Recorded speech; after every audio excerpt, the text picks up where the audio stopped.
Dobrý den všem, vítám vás u dalších hovorů o ničem a mám tu dalšího vzácného hosta, jehož tvář již znáte, Ivan Řehák, cestovatel, letec, línař, všechno umí. Schází mu jenom ten červený šátek s těmi puntíky. Ale on se do všeho nežene, ale to, co dělá, dělá dobře. Takže já vás tu vítám, Ivane. Díky moc za pozvání a díky moc za představení. Já si myslím, že všechno úplně neumím, ale minimálně to cestování a ta línařina, to zlepšování mě baví, tak v tom si myslím, že celkem dobrý asi budu. Když se bavíme o tom cestování, minule jsme narazili na to, že by to byl docela zajímavý, jakoby možná business model, radit těm lidem a tak dále. Uvažoval jste o tom? Přiznám se, že v tomhle jsem se neposunul.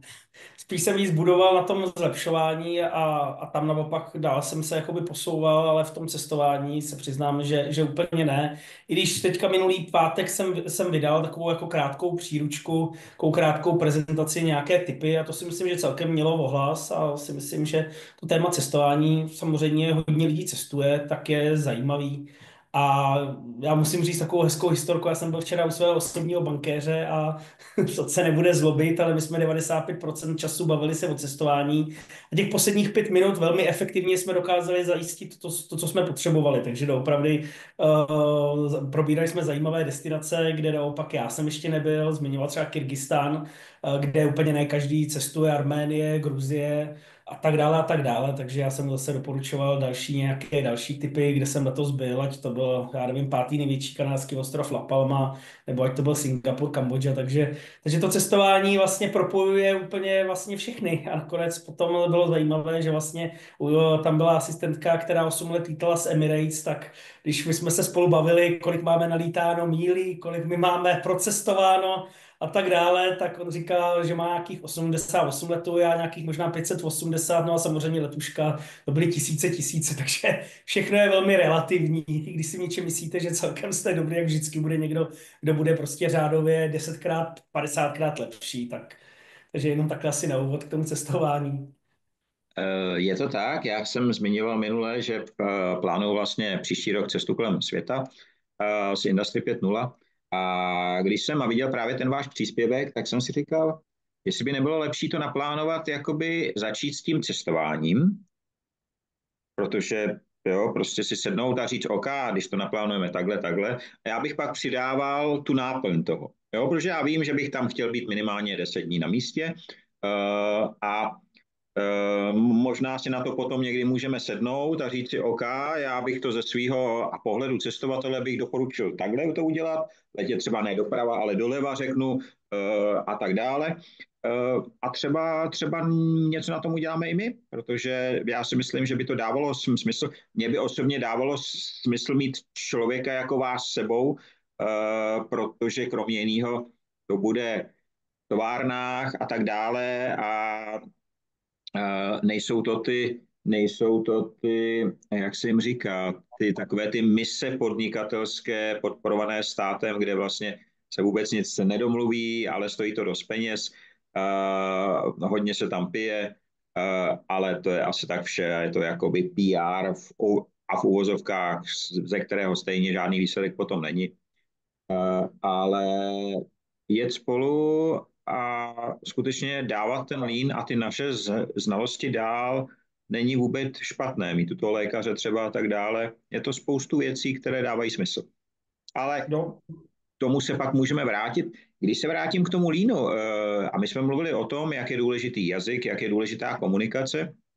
Já jsem měl teď zajímavý dva takový onlineový sezení vlastně, kdy se dělili lidi z celého světa a při jednom jsme se bavili o mostech.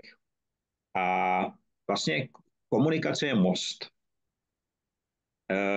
Do jaké míry se vám stává, že přijdete na nějaké místo, kde chtějí od vás pomoci a vy zjistíte, že vlastně mosty, které by měly být mezi odděleními a tak dále, vlastně nejsou, že je spálili proto, aby se jim pracovalo líp. Jak je to časté? velmi časté. Většinou já bych řekl, že komunikace je jedním ze základních nástrojů vůbec fungování, ať je to firem, nebo vztahu, nebo čehokoliv. A v těch firmách, když funguje dobrá komunikace, většinou ta firma bude i dobrá. Nechci to takhle paušalizovat, spíš bych to možná řekl opačně, když nastoupím do firmy a tak jedno z prvních věcí, samozřejmě člověk si to projde a takový ty zkušený línaři, já bych řekl, že my dokážeme během 10-15 minut vlastně poznat klima ve firmě. Jo, řekněme takhle velmi na ten první pohled, jenom si udělat takový ten radar, bude to červený, bude to zelený, jenom na tenhle první pohled, protože vy vidíte. Když řeknu doopravdy, jaký se mi stalo, když se procházíte s managementem a ty lidi před váma utíkají, tak vám management může říkat tisíckrát, že my jsme skvělá firma, jo, my tady komunikujeme, lidi nás mají rádi, a když pak před váma utíkají, tak to prostě neokecáte. Takže to jsou takové, bych řekl, první indikátory. Další indikátory vidíte, jak ty lidi, třeba já miluju Gemba volky, já jsem vlastně o tom včera dělal anketu, vůbec za mě strašně mocný nástroj, abych to možná jenom představil. Gemba je místo, kde se ty věci dějí, když to vezmu ve výrobě, nejčastěji je to výroba, ale nemůže to být samozřejmě jakýkoliv další jakoby oddělení. A vy když doopravdy místo toho, abyste si koukali na ty všechny grafy a dashboardy a KPI a všechno, když najednou vyjdete doopravdy mezi ty lidi, tak vidíte, co se doopravdy děje. A vy se s nimi můžete komunikovat, vy s nimi můžete zjišťovat doopravdy, co funguje, nefunguje. A vy jako management potom můžete ty věci rychle napravit a získat si tím i tu, jakoby, řekl bych, kredibilitu a důvěryhodnost. Proč ten nástroj často nefunguje? Já bych řekl, je díky tomu, že management za první věc je, management to dělat nechce, přijde někdo chytrý, nebo přijde lína, přijde nový ředitel, hej, management, musíme chodit do výroby, a oni chodí. Takže v první fázi chodí tam neradi a berou to jako nutné zlo, a když se dokážou z toho vyvlíknout, tak se z toho vyvlíknou a jsou rádi. To bych řekl, to je jeden případ. Druhý případ někde uprostřed, chodí tam, ale neberou to pozitivně, berou to, že opravdu je to taková ta buzerace, tím směrem, že tady máte nepořádek, vy tady něco neděláte a to je taky špatně. A nebo ta třetí, a to bych rozhodně doporučoval, a doporučoval, ať chodí i ty oddělení, které normálně nechodí. Jo. To znamená většinou, že jo, výroba, chodí technologie, chodí logistika, občas ředitel, ale velmi zajímavé je, když potom přidáte třeba personální, já nevím, jestli máte obchod ve firmě, jestli máte potom třeba finance ve firmě. To je neuvěřitelný. Nám to neuvěřitelně zrychlilo celý ten proces, kdy jsme potřebovali něco schvalovat a najednou ten finančák viděl tu danou věc a teďka viděl, aha jo, tady potřebujete tady ten prostě, řeknu, jo, nějaký prostě transportní prostředek, jo, už chápu, on to tahá rukama, prostě potřebujete paleťák a najednou to šlo strašně rychle. Takže za mě Gemba strašně mocný nástroj a úplně prostě bych doporučoval ve všech firmách, ať to používají, ale ať to používají tím třetím způsobem, doopravdy komunikujte s těma lidma, bavte se, co je trápí a tak dále. Je to lepší, než řekněme nějaký roční průzkumy spokojenosti a takhle, protože vy vlastně hnedka dostanete tu zpětnou vazbu. A proč kolikrát to nefunguje, je opět zase úloha managementu. Managemente, pokud ty lidi se svěřují s těmi problémy, kteří oni mají, vaše zodpovědnost je, aspoň samozřejmě některé vytipované ty věci, dotáhnout a prostě dotáhnout do konce. To znamená, vy nemůžete chodit jenom, lidi se vám svěřují s problémami a vy za ten půl rok nic neuděláte, no tak se pak nedivte, oni vám nic neřeknou. Takže bych řekl, že i Gemba je velmi mocný nástroj, ale je to i takový trošku bič na ten management, že musí, řekněme, dělat některé ty aktivity z toho, co vlastně by měl dělat. A já bych řekl, že tohle funguje i v nevýrobních firmách, jo, takže i to bych doporučil, když budete nějaká prostě, řekněme, jiná společnost nevýrobní, tak rozhodně ptát se lidí a tak dále, a tak dále. Komunikace musí. Jak je důležité to, jakým způsobem se oblékáme? Tam se, já to asi upřesním, vy tomu rozumíte, dokud jsem chodil Gemba Volk v saku a v kravatě, ano, něco jsem zjišťoval, ale nebylo toho moc. V okamžiku, kdy jsem se převlékl do montérek, přístup byl úplně jiný. Ti lidé sami chodili, sami oslovili a hlavně, když jsem vzal to do těch rukou, když řekli, to nejde a já jsem to zkusil, ta rychlost té zpětné a vazby byla v setinách vteřin. Prostě to přepnutí.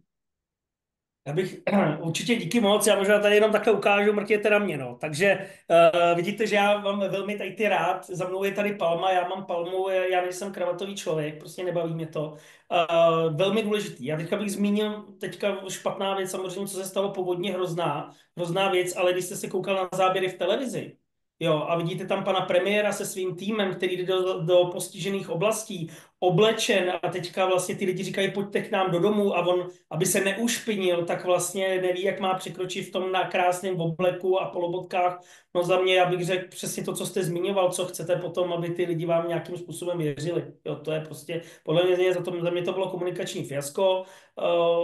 A souhlasím s váma, když vy půjdete do výroby a doopravdy prostě záleží samozřejmě, jak to má firma nastavené. Zažil jsem firmy, řekněme, ještě velmi standardního starého typu, trošku nazvu ala komunismus nebo ala Německo, kdy doopravdy management chodí kompletně v obleku.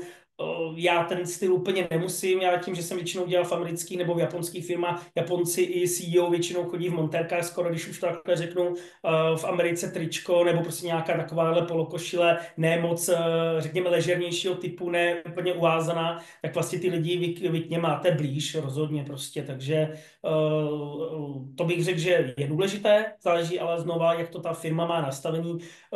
Taky se mi stalo, že když jsem nevěděl, nastoupil jsem do první firmy na obyčejnou pozici, nebyl tam daný dress code a já jsem se prostě oblíknul hezky první den, tak jsem hnedka dostal pokyn na personální, kde mě řekli, ne, takhle se oblíká jenom management, to vy nemůžete mít košily, nemůžete mít tady černé kalhoty, takhle se oblíká management, takže zítra jenom v tričku. Takže říkám, každá firma to má nastaveno jinak, může mít určitá pravidla, pokud je má, tak by bylo dobré to komunikovat, pokud je nemá, tak to samozřejmě může být jakkoliv. Ale důležitý, mně se líbila ta druhá část, to jste zmínil, vyzkoušet si to. Já jsem vždycky vyzkoušel, já jsem zvídavý člověk a podle mě línař by měl být zvídavý a jedna z vlastností je prostě mít zájem o lidi a být zvídavý. A já doopravdy, kdykoliv jsem šel, tak doopravdy šel jsem a ukažte mi to, já si to taky vyzkouším.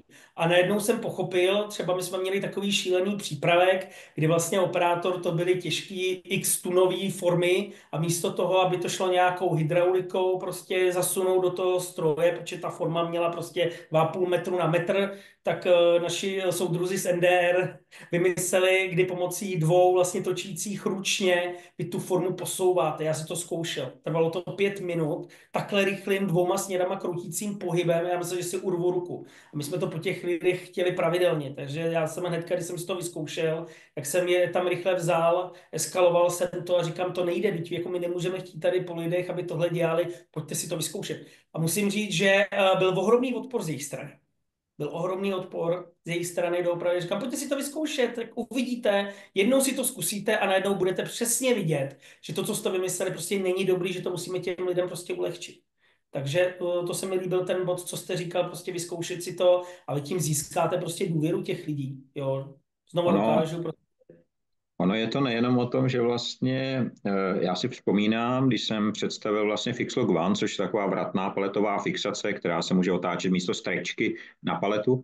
A přijeli jsme do skladu, a tam jsem to ukazoval, protože to musíte rozbalit jako mapu vlastně, jo? Okolo to rozbalíte, utáhnete a zase zbalíte na konci.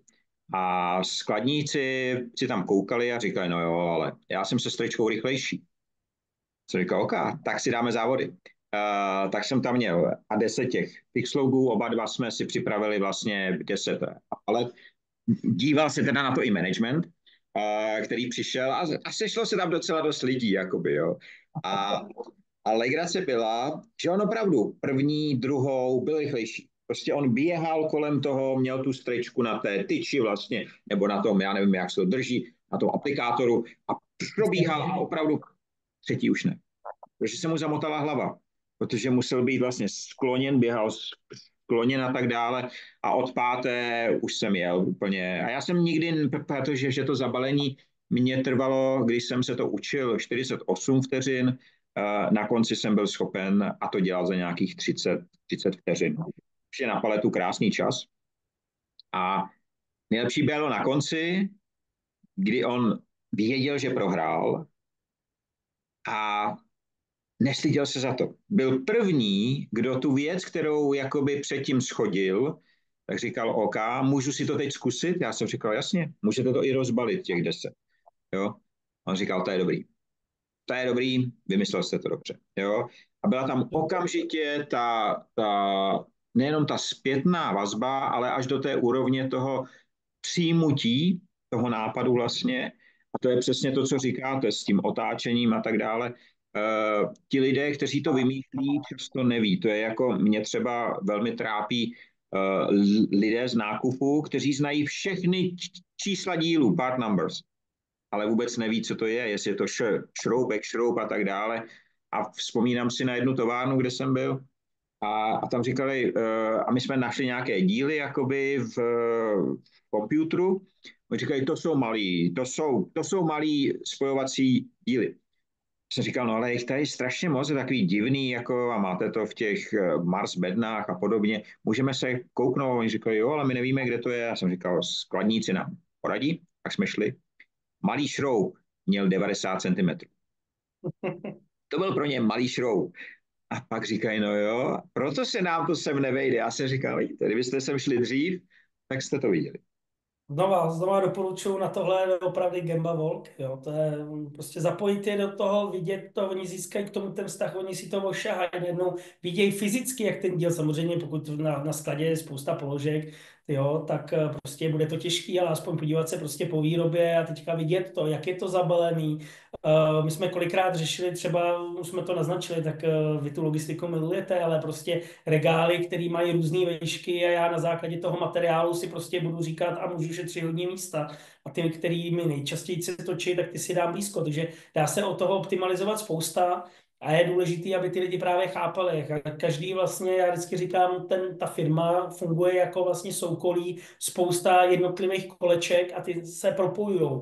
A je strašně dobrý třeba si vyzkoušet, nebo jenom na jeden den si udělat takzvaný shadowing, prostě podívat se stínování, podívat se, co ten druhý dělá. Protože já najednou pochopím, my jsme měli v jedné firmě, jsme měli velký konflikt neustále mezi dvěma kolegama a já jsem potom udělal, hele, pojďte si vyzkoušet a jeden si vyzkoušíte a budete vlastně stínovat toho druhýho, budete chápat, proč on rozhoduje, proč on dělá takto a druhý den vy si to zase zopakujete a najednou vlastně po těch 2 dnech on vlastně už najednou, řekněme, se obrousilo takový to první, on mi dělá na schvály, proč to takhle plánuje, proč takhle já to mám, být to a najednou chápali, ten říká, aha, jo, už chápu, to plánuješ, protože pro tebe je nejdůležitější za A, za B, za C a ta druhá strana zase říkala, aha, tak já prostě pro mě zase tohle. Takže to je, bych řekl, velmi mocný nástroj, který ve firmách já moc často nevídám. On byl docela trendový možná 15 let zpátky, tady hodně to začínalo, třeba říkám, když přišla ta první krize, tak jsem viděl ty případy, kdy doopravdy tohle stínování třeba mezi managementem bylo, ale v poslední době, že by mi nějaký s kolegou, co se s ním bavím, nebo vůbec ve firmách řekl, hele, ty, my jsme to vyzkoušeli a nebo jsme pochopili, tak ne. Myslím, že je to velmi dobrý nástroj. Nemyslíte si, že do určité míry tenhle nástroj mohou cítit, že to nahrazují digitální dvojčata? Úplně to, co tím přesně myslíte teďka, jenom No, abych... protože když správně nastavuju digitální dvojče, tak bych měl vlastně si vytvořit měl bych znát, co vlastně kopíruju, to znamená, ty stíny digitální bych si měl udělat a pak si to překlopím. A v ten okamžik některé ty společnosti přichází s tím, proč bych dělal shadowing, když mám digitální dvojče. Jo? Ale krásně bylo vidět teďko, co to bylo, stavební řízení, jak se mělo digitalizovat. Já jsem ani nevěděl, že pan Bartoš je jakoby ajťák, jo? To jsem se dověděl náhodou. Od začátku do konce všechno špatně primárně, protože takovýchhle implementací já jako vy a spoustu dalších jsme viděli kvanta, když se koupí nový software, nasadí se na starý nepořádek a je ještě hůř, než bylo, protože lidi s ním neumí pracovat a zatímco si u toho starého dokázali ty Excely najít a ty obrzličky, tak u toho nového to nemůžou a najednou se to všechno zasekne a skončí to tak, jak to skončí. Jo, to se dalo očekávat. Takže... My jsme měli hodně diskuzí, kromě toho, že vlastně Ivan Bartoš byl můj spolužák na rok, takže to byl můj spolužák na čtvrťáku ve střední, takže neviděli jsme se od té doby, takže nemám nějakou blížší vazbu, ale samozřejmě spousta lidí se mě ptalo z toho procesního hlediska a první věc, já jsem říkal, tam se udělaly 2 chyby, samozřejmě já nevidím do detailů, To bych tady nechtěl úplně zmiňovat, ale první věc je, vy jste to nakousli, my jsme to tady říkali minule, podle mě nesmíte digitalizovat bordel prostě. Podle mě nevím, jak moc dobře byly popsaný prostě proces flow, různý swimlane, tak ty všechny ty procesy opravdu do detailu, aby se na nic nezapomnělo, to bych řekl, to je možná první věc. A druhá věc je, co já teda extrémně vyčítám, a to teda vyčítáme vládě, a to je znova ta komunikace, jo. Já jsem tady těch projektů měl spousta, ať jsem vlastně překládal lean transformaci v jedné české firmě, my jsme vlastně kompletně měnili management v Rusku, my jsme pomáhali v Belgii a tak dále, takže opravdu já ten přesah mám, jak jsem říkal, v těch 19 zemích. Ale my jsme to měli velmi dobře spočítané. Já když jsem třeba byl v Belgii, tak já jsem věděl, že ta země je velmi silná odborově a já jsem dopředu, jsem si sehnal opravdu člověka, který mě učil jednat s odbory. Jo, protože věděl, odbor vám zastaví závod. Ty jsou víc než, takže my jsme to věděli. To znamená, ta příprava, vy se něčeho bojíte. Já jsem prostě dopředu chtěl anticipovat na tom, že doopravdy vím, že tady je tady ta hrozba. Druhá věc je, já jsem viděl, bylo to ve vlámské části, já umím francouzsky mimo jiný, ale vlámsky ne. My potřebujeme někoho, kdo nám bude říkat pravdu. Takže my jsme si tam našli doopravdy paní, co tam žila 40 let, uměla česky a uměla anglicky, pardon, vlámsky. Já jsem si vybral 3 lidi, kdy mým podřízeným byl ředitel našeho závodu. A my jsme se domluvili, že já ho nasadím, my jsme doopravdy, já ten projekt mám rád, ten začátek, ono to pak skončilo špatně, protože ten transfer potom, já jsem se o tom bavil, že oni se rozhodli transferovat a zavřít ten závod, takže my jsme nevěděli, takže ten konec byl hrozný, strašný fuck up a tak. Ale my jsme se rozdělili na to, že já jsem měl jednoho velmi technicky zdatného, to byl tiskař, který 20 let mi pomáhal právě i v Rusku, takže já jsem ho nasadil na ty, řekněme, na ty tiskaře, na ty opravdu velmi hrdý chlapy, který prostě si říkali, my jsme, kdo je víc. Já jsem nasadil toho ředitele a společně s tady tou překladatelkou na šéfa odboru. My jsme věděli, že on je větší hrozba, že on nám to dával sežrat prostě. Vy tady nebudete cokoliv dělat, vy nám nebudete pomáhat. Takže já jsem ho nasadil, aby jsme ho dokázali také překlopit na naši stranu. A protože samozřejmě, když se najednou s ním baví ředitel jiného závodu, co si budeme nalahávat, to polektá ego. A tím, že jsme měli tu překladatelku, tak překládala 1:1. To bylo strašně důležité. Já se opravdu divím a já to na to apeluju. Vy, když děláte zlepšení v nějaké zemi, kde ten jazyk neumíte, to jsou nejlíp investované peníze. Management vám bude říkat 10%, nebude vám říkat pravdu. Já jsem si vzal to třetí, čemu se říká performance management, takže já jsem zaváděl, skládal jsem týmy, měli jsme denní schůzky a tak dále, a tak dále. Tady to tam nic nebylo, nastavený KPI a já jsem doopravdy velmi silně a najednou z začátku ty lidi tam nechodili. A já jsem si je takhle potom vzal a velmi razantně jsem říkal, co je pro vás největší priorita v tomto závodě a oni snížit jako zmetkovitost. A já říkám, tak co děláte kdykoliv jinde? Tady ten meeting je o snižování zmetkovitosti, jak tady prostě budete. A velmi rázně, bylo to o dost rázněji, než mluvím teďka, ona s tou stejnou dikcí to přeložila, ono to udělalo najednou wow efekt. A od zítřka jsem řekl tak, a teďka trošku diktátorský, od zítřka tady jedu z docházku s váma, a najednou oni začali chodit a my jsme to pak hodně jako změnili a za ty 2 měsíce se udělala ohromná část, pak došlo k tady tomu prostě nešťastné věci, co jsme nemohli ovlivnit. Ale to, co bylo opravdu důležité, abych se vrátil zpátky k tomu, jsme furt komunikovali, my jsme každý den trávili na hotelu, my jsme spolu probírali strategie a jak budeme komunikovat další den a tak dále, co budeme dělat. Když se nám něco nepodaří rychle, a já tady vidím ohromnou tu chybu, že vlastně něco se nepovedlo, řekněme 3 měsíce zpátky. Já neslyším denně říkat, jaký bude plán dál, co budeme dělat a tak dále a tak dále. Prostě nic. Za mě to je manažerský selhání. A říkám, vy jste vedl tady ty projekty, já jsem vedl mezinárodní projekty, říkám, nevím do detailu, ale aspoň já, jak to vidím jako široká veřejnost a to, že mě samozřejmě tohleto téma zajímá a trošku mě, říkám, zajímá i kvůli tomu Ivanovi, tak si myslím, že tady prostě tohle bylo blbě odmanažované. Neschází tedy překladatelem Čecha k Čechovi? Nebo politika k občanovi? Přestože všichni mluvíme česky, tak to tak nevypadá. A to jste nakousl, no. Jako, já občas, když opravdu slyším vládu, a tak mám pocit, že bych taky potřeboval překladatele, že ty věci nejsou ty jasné, ty věci musí být jasně a srozumitelně a lehce. Já vždycky říkám blbozdorně, aby to pochopil. Vysvětlete mi to tak jednoduše, aby to dokázal pochopit každý. Jo. Takže mi se říká, najmula jakoby jedna další firma, oni říkali, programují něco, řekněme, ohledně umělé inteligence, za chvilku to spustí, já tam dělám nějaký testera, ale oni říkají, protože je to můj kamarád, hele, vždycky, když mi to vysvětlovali, já říkám, hele, já jsem ekonom IT, jsem to dělal, vystudoval před 25 rokama, já ti vůbec nerozumím. Ty, jako je to boží, za mě to bude boží, to, co to bude, ale já ti to fakt budu překládat, aby si mluvil k těm lidem, ty lidi nevědějí, co je API rozhraní a já nevím, co všechno, že to je v tady tom programovaný, hele, mě to ty lidi zajímá, že to umí jo. Takže to si myslím, že ta jasná a zřetelná komunikace je prostě strašně důležitá, aby to opravdu pochopil každý. Ale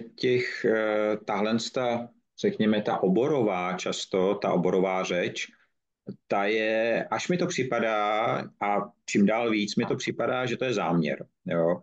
Já jsem třeba měl možnost, nevím, jestli jsem to nezmiňoval, oslovil mě Springer Verlag, což je vlastně nakladatelství, který vydává akademické věci. Já akademicky nepíšu, ale tím, že jsem zakladatelem Industry 5.0, tak ode mě chtěli prostě článek k tomu Industry 5.0, já jsem ho napsal, nějakých 10 stránek, nebylo to dlouhé. A zaslal jsem jim to, oni mi to odmítli. A odmítli mi to s tím, že řekli, no ale tohle není napsaný akademickou řečí. Já jsem říkal, já jí zaprvé jsem se jí nikdy neučil, nebaví mě, nejnudnější čtení, jaký jsem kdy čet. Já tak psát prostě neumím a nebudu. Ale byl tam jeden zajímavý redaktor a ten říkal, pane Rada, můžu něco zkusit? Já jsem říkal, co chcete zkusit? On říkal, já bych zkusil použít ChatGPT, aby váš jazyk přeložil do akademického. Většinou to dělají obráceně, jakoby, že si to nechají napsat a pak si to úplně. Já jsem říkal, OK, tak to zkusíme.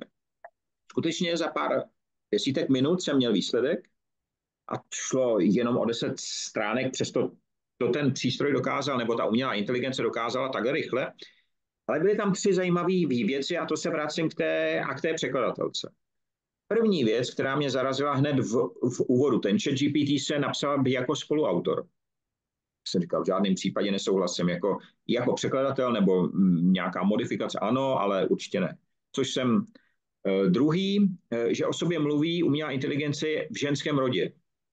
A to nejenom, že je to česky umělá inteligence, ale i v té angličtině prostě je to běžnější, než aby mluvilo v nějakém neutrálním nebo třeba v mužském. S tím jsem se už setkal, takže to mě až tak nepřekvapilo, ale věc, která mi pak způsobila to, že jsem kontroloval ten text déle, než jsem psal ten originál, byla to, že když si zkusíte najít kdekoliv na internetu, kdy byla vydána nebo kdy poprvé byla publikována kniha respektive hra Karla Čapka RUR, dostanete datum 1921.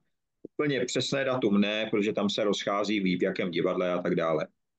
Ale rok je 21. Ta umělá inteligence to přepsala na 22. Vůbec nevím proč. Nikdy se mi to nepodařilo dozjistit, protože jsem nikdy nenašel Ashotena. Přesto to bylo.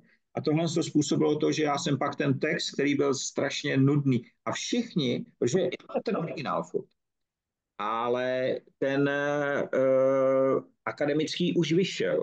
Vyšel 1. září vlastně v publikaci, je to i jedna kapitola, takže já jsem od 1. září oficiálně, přestože už jsem napsal tisíce a tisíce, tak jsem nikdy nebyl autor jako oficiálně. Teď jsem poprvé, a ještě akademický, což je taková perlička pro studenta gymnázia, který se nikdy nedostal na vysokou školu. Ne, že bych to zkoušel víckrát než jednou, ale bylo to zajímavé. A v tenhle okamžik ten můj dotaz zní, protože vy určitě budete narážet, a teď jste sám zmiňoval umělou inteligenci a nástroje a tak dále, že vás už třeba oslovili.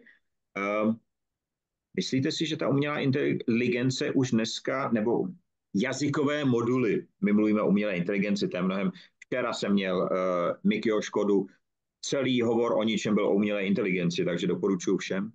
Ale řekněme, ty jazykové moduly, myslíte, že mluví tou srozumitelnou řečí? Že ti lidé, kteří je tvoří, mají tu schopnost používat tuhle řeč? Já jsem si testoval, tak mě umělá inteligence taky baví, tak velmi zjednodušeně asi to nejvíc člověk používá GPT. Spíš já to tak beru, že si s tím hraju a třeba zkouším na sobě, aby to vyzkoušel prostě zjednoduš to. To znamená doopravdy zjednoduš a jsem kolikrát překvapen, neuvěřitelně, jak vlastně, jak to umí. Jo, to znamená, že doopravdy, samozřejmě v angličtině trošku líp než v češtině, ale doopravdy, jak už umí, nebo některé věci, které si říkám, ty vado, takhle jako, je to fakt jako zajímavý. Takže já si myslím, že ten pokrok je neuvěřitelný.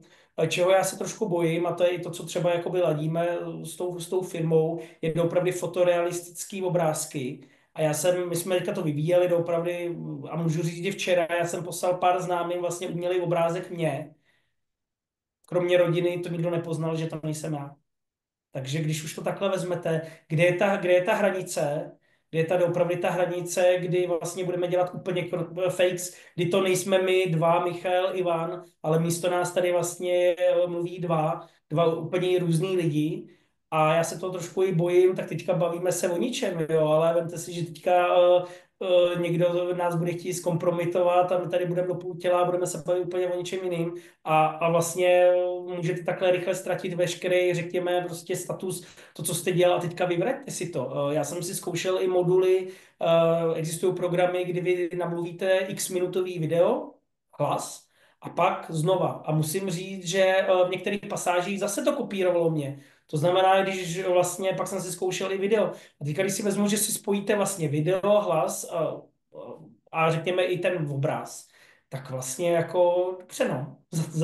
Jo, já tam vidím i ten ohromný risk v tomhletom, že doopravdy je to skvělá věc, ale může to samozřejmě prostě být zneužito. A ten pokrok je neuvěřitelný. My se tady bavíme, vlastně když to řeknu, mezi širokou masovou populací či GPT, to je vlastně necelý 2 roky, teďka to bude slavit. A vlastně jak se to neuvěřitelně posunulo a jsou další moduly, zkouší to prostě Microsoft, zkouší to všichni, nebo jako hodně dalších firm. Takže vůbec nedokážu, a to určitě se rád podívám na ten váš včerejší rozhovor, co jste měli o té celé umělé inteligenci, protože říkám, mě to baví a nejsem až tak fundovaný, ale jako like, který vlastně zkouší, tak říkám, tak tam vidím spousta plusů, dokáže nám neuvěřitelně zjednodušit, dokáže nám třeba udělej mi výpis prostě z nějaký webové stránky, udělej mi sumář, abych nemusel číst, řekněme, dlouhý články, webovky. A on to už umí velmi dobře, jo, takže to je neuvěřitelné, když potom plácnou vložíte výroční zprávu něčeho a on vám vychroupe to důležitý a vy se nemusíte číst prostě desítky stran o nějaké firmě, takže dá se to použít pro spoustu věcí, ale říkám, já tam vidím i ty rizika. Já se přiznám, já ji záměrně nepoužívám. Žádný z nástrojů. Vím, že existují, vím, že se jí úplně nevyhnu. Když jsem na Google a hledám, tak už se tam zapojuju, to vím.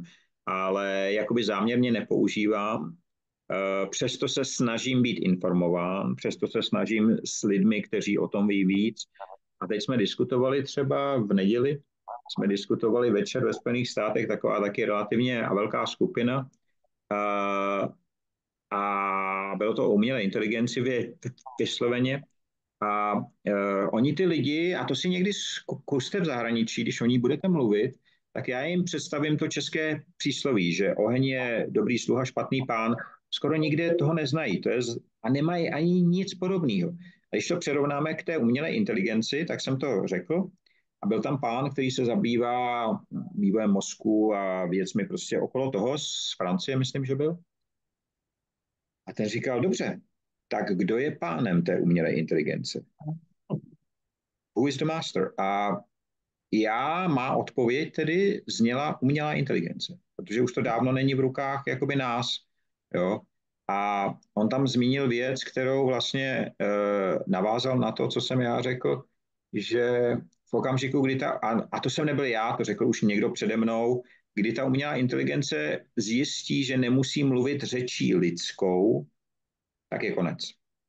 Protože my jim nebudeme rozumět prostě, jo. Oni nepotřebují slova a intonace, oni mají číslička a tak dále. Nepotřebují klávesnice, ty obrázky, které generuje třeba Midjourney a tak dále, kde robot humanoidní sedí u klávesnice a píše, proč by to dělal? Proč by to dělal? Jo? Na druhou stranu, když mluvíme o té rychlosti, Elon Musk řekl, že jeho roboti humanoidní vlastně už od příštího roku budou nasazeni. Včera večer, jestli se nepletu, tak řekl, že v roce 2026 posílá raketu na Mars, v roce 2028 tam chce poslat lidi. Takže ta rychlost je velká ale v případě, že nechceme, aby Mars byl jenom hřbitov, tak samozřejmě se musí změnit spoustu věcí. A kromě jiného si myslím, že se musí, já tomu říkám NI, jako natural, přirozená inteligence. Ta bohužel klesá s objemem té umělé inteligence. Tím souhlasím, já si myslím, že by tam měl být ten mix, jo, že doopravdy spousta lidí teďka naběhla na tu vlnu, kdy vlastně mě to vytvoří marketingový plán, business plán a vlastně třeba kolikrát, já to vidím i ty články nebo fotky, že jo, kolikrát na LinkedInu doopravdy už ty fotky používají ve velkém prostě umělé inteligence a já si myslím, zejména potom ty články, tak mělo by to být autentický. To znamená znova, umělá inteligence neudělá autentičnost. Ona neudělá Ivana Řeháka, který rád zlepšuje procesy, který rád cestuje, který rád chodí v havajský košili, prostě takovej, řekněme, prostě, jak já tomu říkám, Spider-Manův týpek odvedle. A to si myslím, že ne, takže já si myslím, že opravdu ty lidi, kteří to hodně využívají, tak ano, měli by to brát jako pomocníka, ale měli by to být hlavně oni.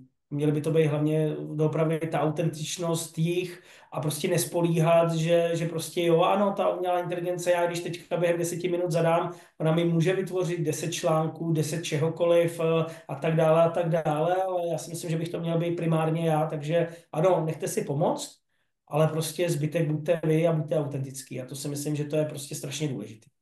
Já bych řekl, že vy jste tu radu, kterou dáváte na závěr, protože máme 3 minuty do konce, tak byste ji dal na začátku. Protože to je přesně Gemba Volk. To je náš osobní Gemba Volk, protože, a to jsou ty naše montérky. Nevzdávat se montérek jenom proto, nebo té havajské košile jenom proto, že někdo mi namaluje hezký sako. Jo.